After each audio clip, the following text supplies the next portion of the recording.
Es cierto que las interferencias que recordamos y que hizo mención, por ejemplo, el presidente Castro, derrocamientos de gobiernos democráticos, tal vez el más emblemático, el Salvador Allende, Jacobo Arbenz, forman parte de la historia de invasiones o de tercerización de los golpes a través de las Fuerzas Armadas locales de cada país.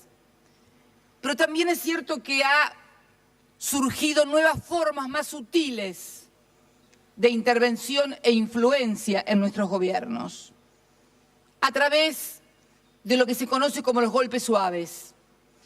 Golpes suaves donde se utilizan medios masivos de comunicación multinacionales, denuncias falsas, asociaciones caprichosas de estados con otros estados para hacer no sé qué cosas y qué conspiraciones.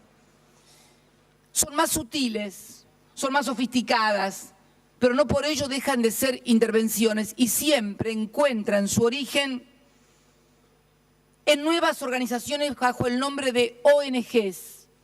El otro día lo leí en un artículo muy interesante en un diario de México. ONGs que siempre luchan o por la libertad o por los derechos humanos o por todas las cosas loables que todos compartimos, que nunca se sabe de dónde se financian, que siempre están dispuestas a hacer las denuncias más esotéricas, que nunca pueden comprobarlas, pero que apuntan claramente a la desestabilización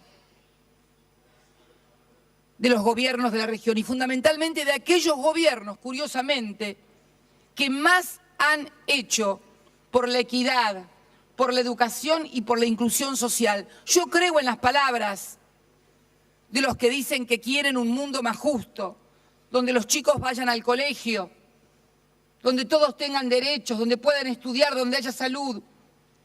Pero entonces, ¿por qué se combate y se tilda de populistas precisamente a los gobiernos que en América del Sur, que en la América Latina han sido los que mayor logros en materia de derechos humanos, de equidad, de inclusión, de educación, de salud han logrado? ¿Por qué apoyaban o apoyan a gobiernos que plantean políticas neoliberales, que excluyen ciudadanos?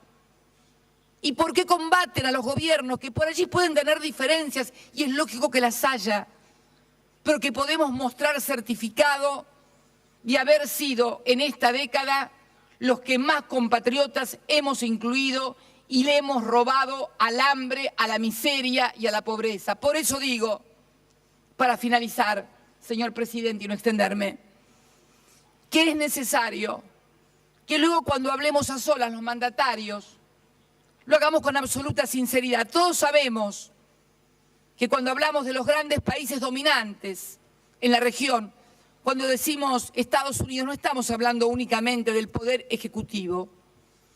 Estamos hablando de un montón de factores de poder, porque las propias conformaciones de las potencias van generando poderes que se van autonomizando del poder político electo por los pueblos y que muchas veces enfrentan a ese propio internamente poder político electo por los pueblos cuando esos gobiernos no sirven a los intereses de los grandes grupos. Y si no, y tomando dos ejemplos históricos, pese a que no les gusten, uno lo dio el propio Raúl Castro cuando nos cuenta que justamente cuando el presidente John Kennedy había entablado comunicación con el presidente Castro para comenzar el deshielo, resulta ser asesinado. Todavía no se sabe quién lo asesinó, pero lo cierto fue que no fue ningún comando ni bolivariano porque no existía, ni cubano tampoco. Lo mataron en su país norteamericanos. Y Abraham Lincoln, otro hombre que también, fundador del Partido Republicano, gran patriota al que hizo mención mi querido amigo, el presidente de Ecuador, Rafael Correa, gran estadista que por suerte pudo ganar la guerra de secesión, que fue además el basamento de la grandeza de los Estados Unidos, porque no fue la cabaña del tío Tom la que lo movilizó a Abraham Lincoln a pelear en la abolición de la esclavitud, es que quería a los negros, en lugar de trabajar en las plantaciones, trabajando en las fábricas, produciendo valor agregado para hacer un gran país. Entonces la historia es importante para entender por qué países han surgido de una manera. Alguien lo preguntaba también, ¿cuál ha sido la diferencia? Correa, creo. ¿Por qué si nacimos todos al mismo tiempo o casi simultáneamente nuestros derechos de independencia, algunos todavía seguimos siendo países emergentes y otros como Estados Unidos han tenido la suerte de ser una gran potencia, la más grande del mundo? Bueno, porque hay que estudiar la historia y ver lo que hizo su dirigencia. Su dirigencia no fueron las élites que gobernaron nuestros países y que miraban a Europa o al norte para ver qué mandato les daban. Al contrario, fueron verdaderos patriotas, como Lincoln, como Jefferson, como Franklin.